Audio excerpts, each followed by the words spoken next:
Thank you all for being here. Some of you I know, some of you I don't. I'm Andrea Reed. I am founder of the Oklahoma Center for Wellness.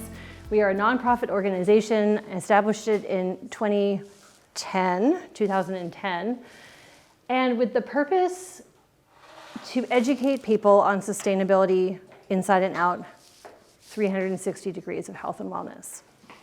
A little background about myself, which came up today in conversation.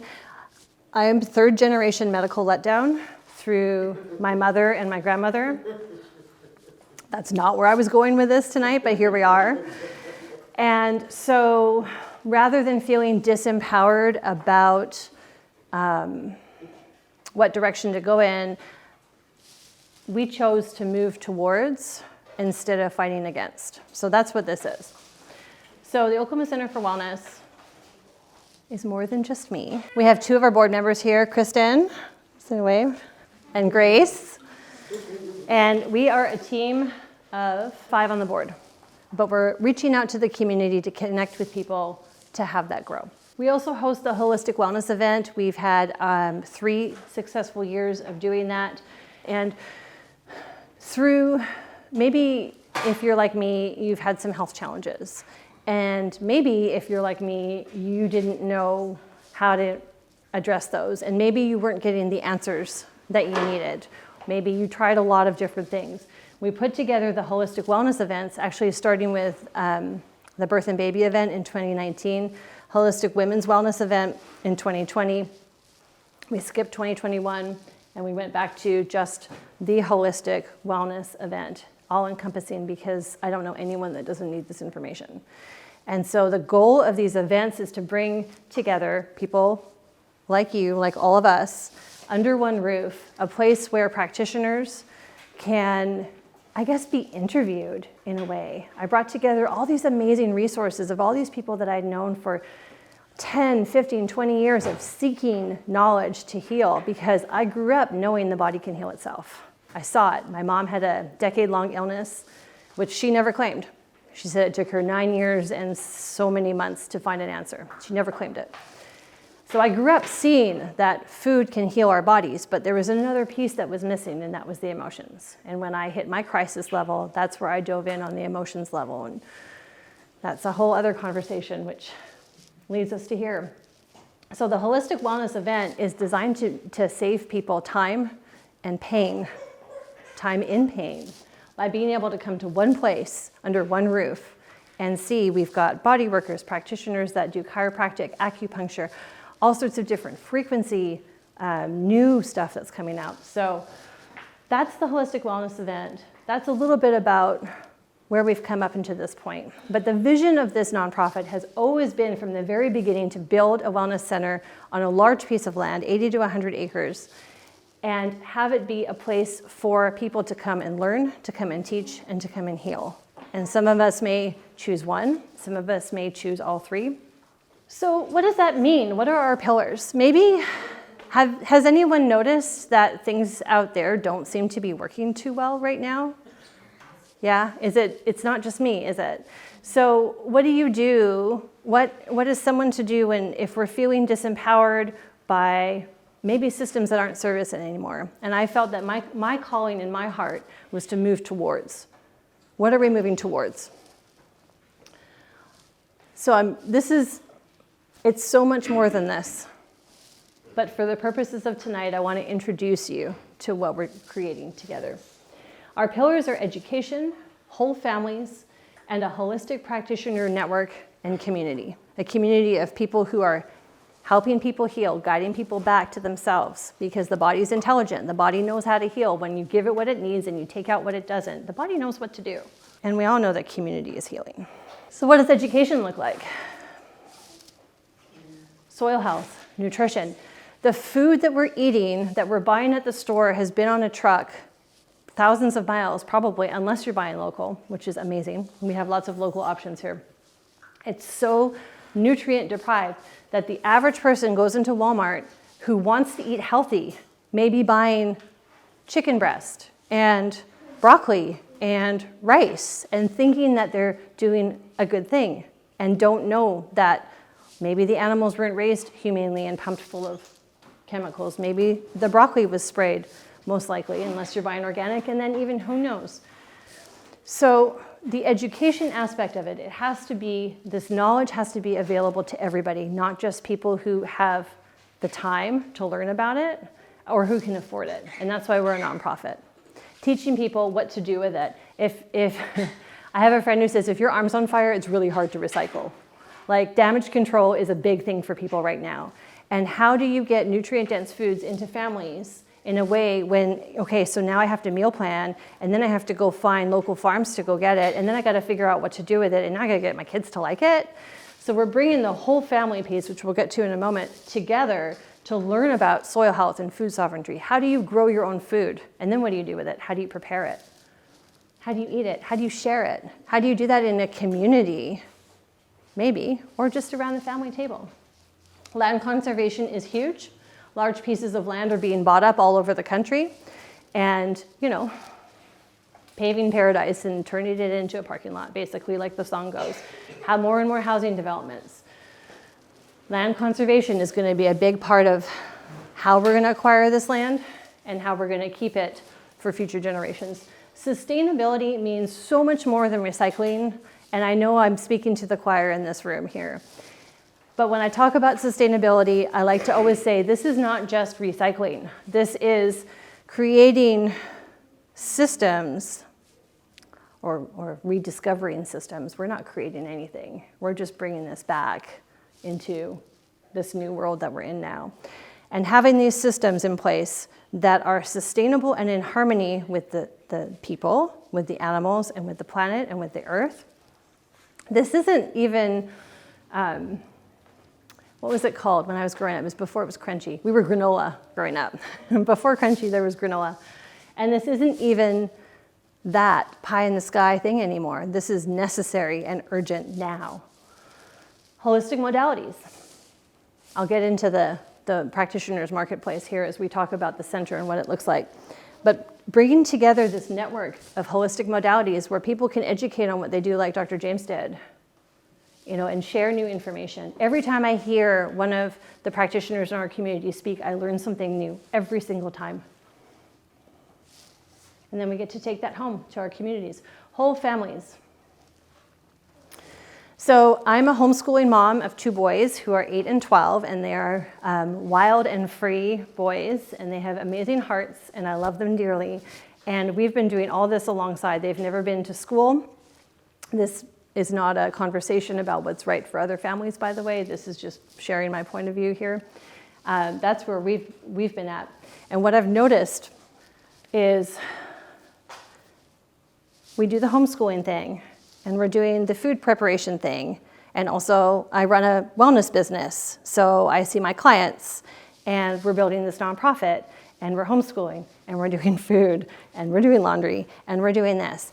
And I had this moment folding laundry one night, absolutely exhausted, and I just saw this big picture of all of our neighborhoods of like house, and everybody's doing the same thing, and nobody's working together in this way. So the micro version of this looks like 3 is the magic number. And again, this is the micro of what's already going on right now in our community that we're looking at expanding to the larger property. The micro is, and it's for mamas, dads, people without kids. But what we've been doing is with mamas. We have one mama in the practitioner room, seeing clients, earning an income. We have one mama in the kitchen, preparing food and teaching the kids how that works. And we have one mama in the garden, when it's not raining, sometimes even if it is. And they're teaching the kids in the garden, and they're getting their fingers in the dirt, and they're getting that earthing in, and they're learning that their food doesn't come from the refrigerator or from a shelf that's been, irradiated, or fluorescent lights or plastic. They're learning where their food is coming from, and that's even still, the lessons are still superficial, because the conversations we have with the kids in the garden are so healing for me, but also for the kids. It creates this space of community where they're just healing in nature just by being out there and immersed in it. So this 3, I started doing not all on my own anymore. I was trying to see clients and have the kids taken care of and have the food taken care of. And we tried it even with 2. There's a reason I'm sharing this. I had all the kiddos outside playing. There was a mama that was treating in the treatment room. And we got everyone outside in the driveway at my house. And she says to me, kids running around cars and safely in the driveway, well, I gotta go home and feed my crew now. And I was like, nope, we need a better system, because we need practitioners on this planet for a long time to help the volume of people that are gonna need what we have to offer, what they have to offer, what our community has to offer. So the thought that she's been treating people and helping people and working with people all day and earning an income, great. But now she's got to go home and feed her kids, or maybe order pizza. She didn't. She cooked everything from scratch and was done by midnight by the time she cleaned up.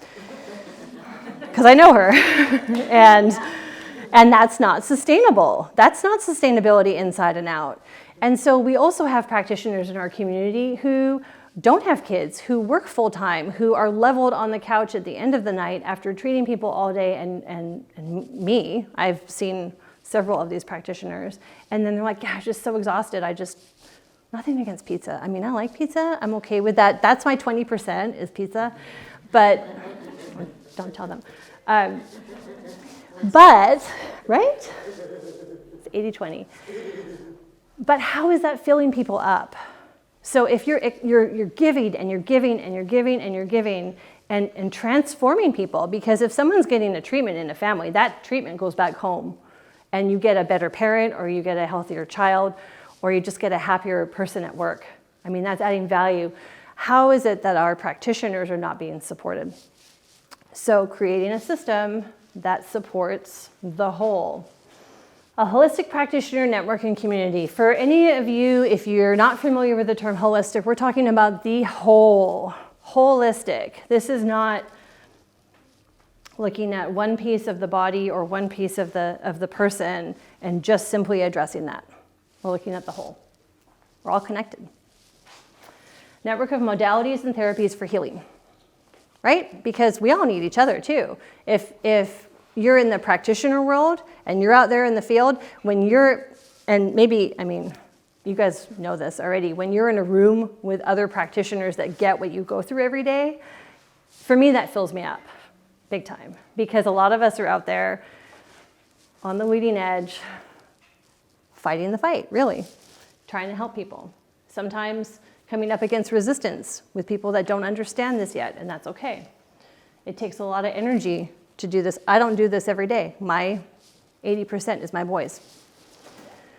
A new model for wellness, coming to that here in a moment, and providing resources for those who are seeking methods for healing. So if it took me 20 years and probably, I was going to say thousands, but it's probably tens of thousands of dollars of trying all the things. I'll try anything just to figure out how I can get out of pain. We're cutting that in half and less for people, providing them resources. Listen, this is what we've all been through. Here's our directory. Go do your research. Here's our event. Come to our center. Step in, immerse in this, because out there is not set up like this. Every billboard, that's why it's the billboards that have pizza on them. I think that's what it is.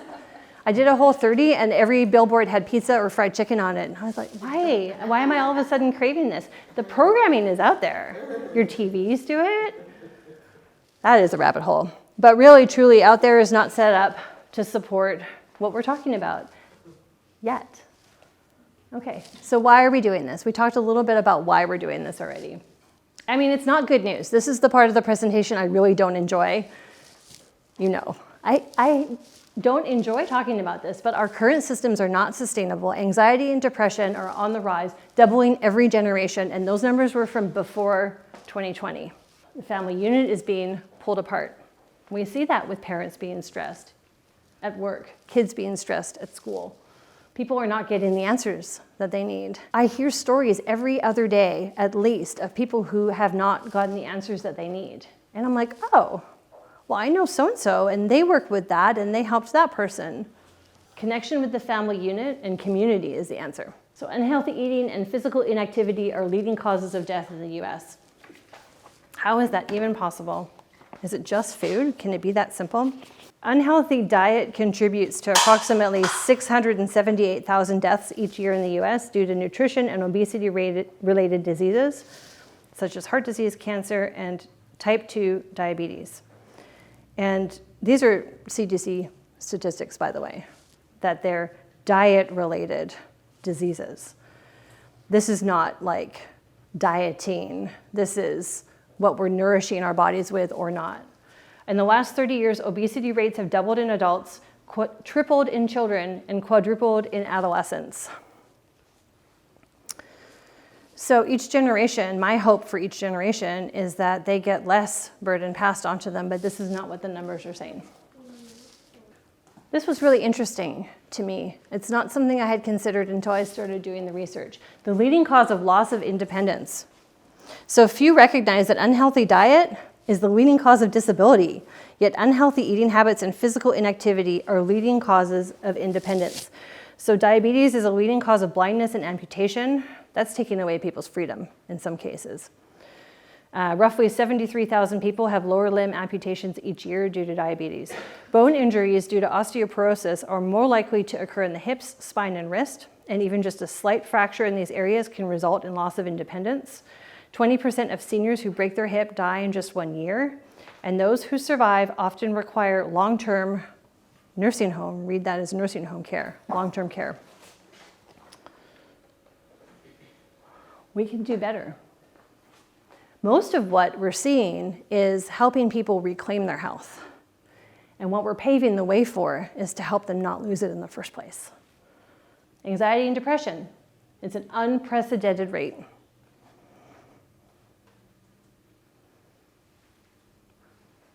That one makes me sad. Kids have a mental health crisis. And I never thought we would be here. I always thought that we would do better, but we're here. So now that we're here, what do? Time in nature, eating nutrient-dense foods, and time in community is reversing this. We will provide access to and hands-on education on how to prepare this food, nutrient-dense foods, in community on regeneratively restored and preserved land. It's not rocket science. We just need to step out of the system. The mainstream is going this way, and it's wreck after wreck after wreck. And I spent so long trying to figure out how to change that. How do we change that? What if we just step over here and do this and create a new way and create the invitation and say, yeah, when someone shares a story with me that's sad or heartbreaking or could have been preventable, and I say, yeah, I used to feel that way too, or I used to have that too. Wait, what? What does that mean? You don't have depression anymore? You don't suffer from anxiety? You're not afraid to leave the house anymore? No, I was. Come over and find out. This is the invitation. What would that look like? Can we just take a moment and just, if you want to, just close your eyes, feel your feet on the ground, and take a breath in, let it go when you're ready, and just truly feel whole person healing, long-term, sustainable, whole person healing, what that feels like.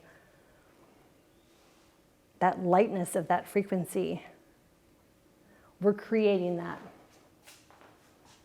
It's already in existence. Okay. So a little bit about the how.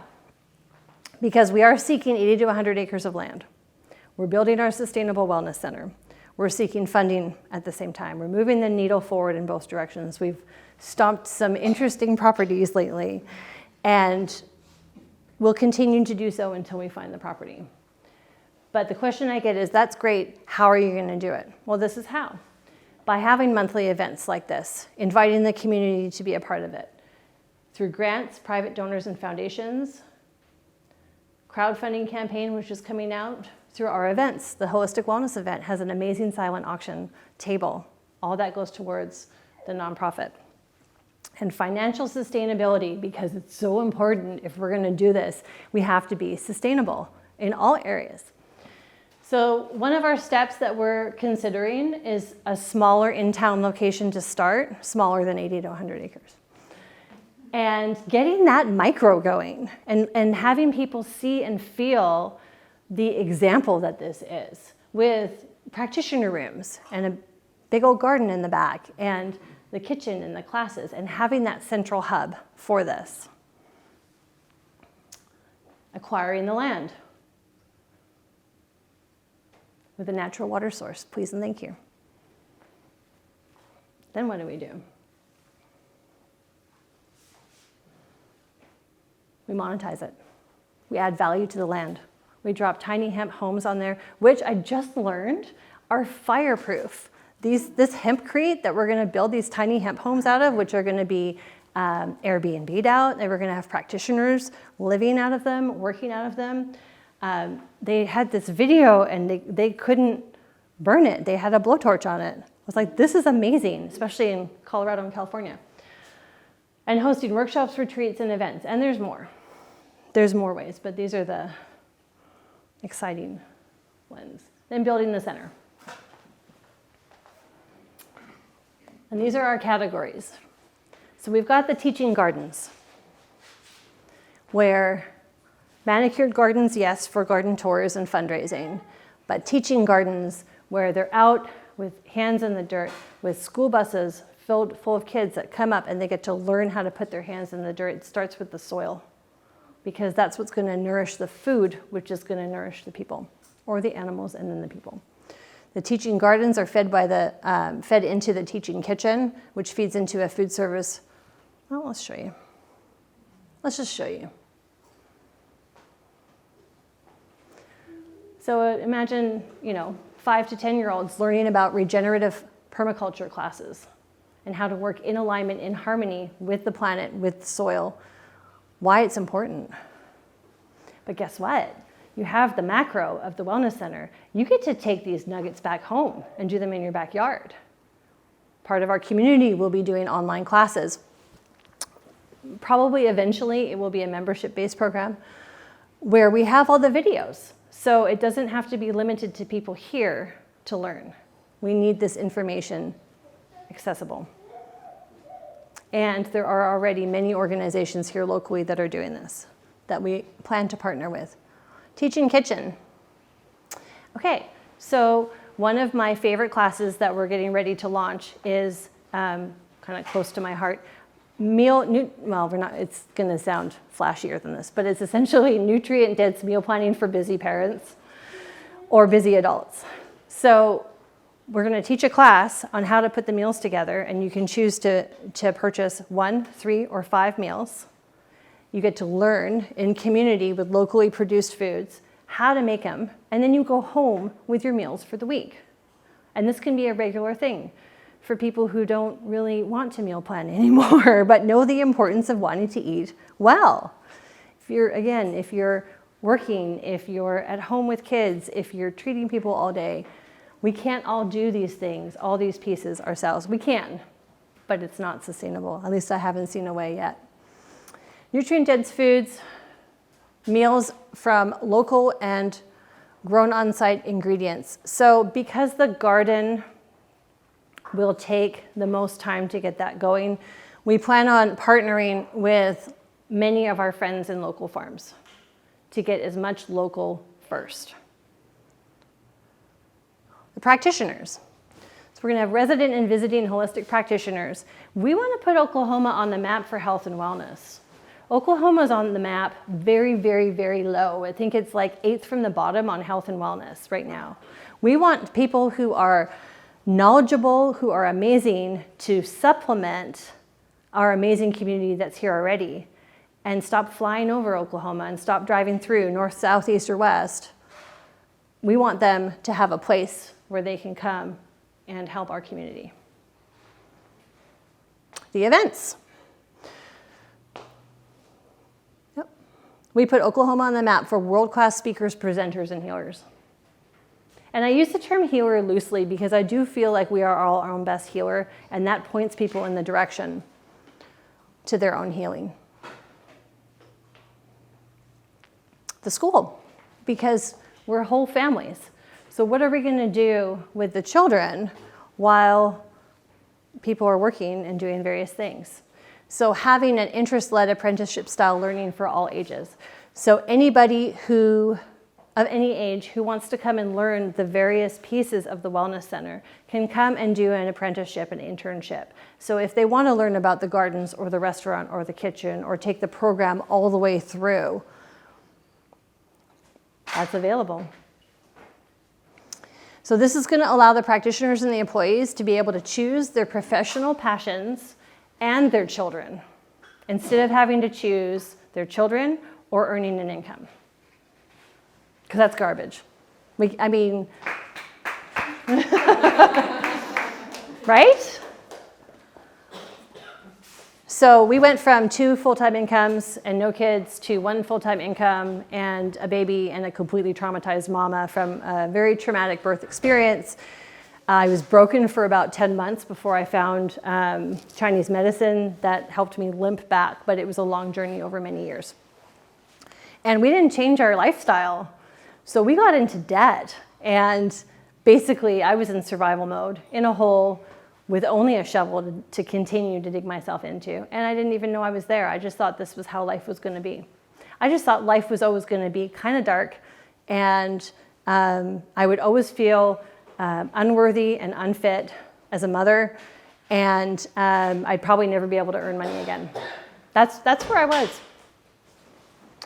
And I limped back by piecing together pieces from people in this community that helped me heal again and again and again. I'm never going to regret choosing my children, but I also know I'm here for a purpose, and they are one major part of it. I also have another purpose, and that's okay. And they're going to know that growing up too. They're taken care of and emotionally solid because of the investment that we put in. But creating a platform where someone doesn't have to go into debt in order to keep their kids out of school, if that's their choice. Yes, please. This is cool. I don't even want to call it a workshop. This is a play shop. I don't think that's what we're going to call it, but there will be problems our planet will face that we haven't even seen yet, that we don't even know about yet. There will be new solutions required for these because with every problem there comes a new solution or a multitude of them. We need a space for, and I always see it as the kids, like the younger people, tinkering and figuring it out and what's the solution. We need to create a space for people to come together. It won't be dusty, it's kind of dusty. I like that picture though, because it looks like there's some serious work being done. But it is this, in my mind's eye, it's this workshop and it's, kind of all hours and there's like lights going off from under the doors and stuff. People need a place to figure things out. We want to be a springboard for new ideas. We want to be a place where people can come to us and say, hey, so I have this kind of crazy idea, but I don't have a place to work it out yet. And we can help them go through the process of bringing that to market. The accommodations. So what would it be like to live in a place that doesn't off-gas toxic chemicals, but rather off-gases beneficial smells? So the tiny hemp homes actually add value to our immune system and our systems when we're in these places and breathing them in. If you've ever built a home conventionally, which we did, we had glue from carpet, couches, paint, all the different things. More and more people are becoming sensitive to this. And I don't feel like it's an increase in sensitivity as much as it's like the straw that's breaking the camel's back. I think that the toxic load has gone on for so long that these things are now unbearable for people. And we're creating a safe space for people to come and learn and teach and heal and know that they're not going to be poisoned, to put it bluntly. Okay. Yeah. So this is our recap. Through our pillars of education, whole families, and our networking community of holistic practitioners, We're creating a happier and healthier Oklahoma now, right now, because we're already doing this now and for future generations. So how can you get involved? There are ways that you can get involved. Obviously, donation. Donating time, donating resources, donating money. Sharing and connecting. When you leave tonight, and I'll give you some call to actions here in a minute, maybe you're thinking about people that you're like, they need to know about this. They need to get involved in this. We're seeking people who are interested in assisting us with our programming because we can start, well, we are already doing programs. We're seeking people who already have land that maybe don't know what to do with it. I have several people that are like, we've got this large plot of land that we haven't built on. What do you want to do out there? We can add value to their property through our programs and teach people in the community. So I would add to this, if you have a skill that's in alignment with this presentation and or property while we're seeking our property that you would want to host us, let's have a conversation. If you haven't already signed in, please go to our website and subscribe to our updates. We will start our monthly updates as we get closer to the Holistic Wellness event, which is in September. But this is the best way to stay in touch with everything that we have going on. The Holistic Wellness event is Saturday, September 23rd. It's from 9 till 3. This is a free event for the public. We had close to 40 vendors last year, about 200 attendees. We're at NSU in Broken Arrow. So go check out the Holistic Wellness page, share and like the event. Lastly, I want to say thank you for being here tonight on a Friday night and taking the time, the one resource that you can spend and never get back, taking that time to be here. To maybe you already knew what we were doing and wanted to come and support us. Maybe you had no idea and you were kind of curious and wanted to hear what it was about. But thank you for being invested in this with your time tonight. I appreciate you. Thank you.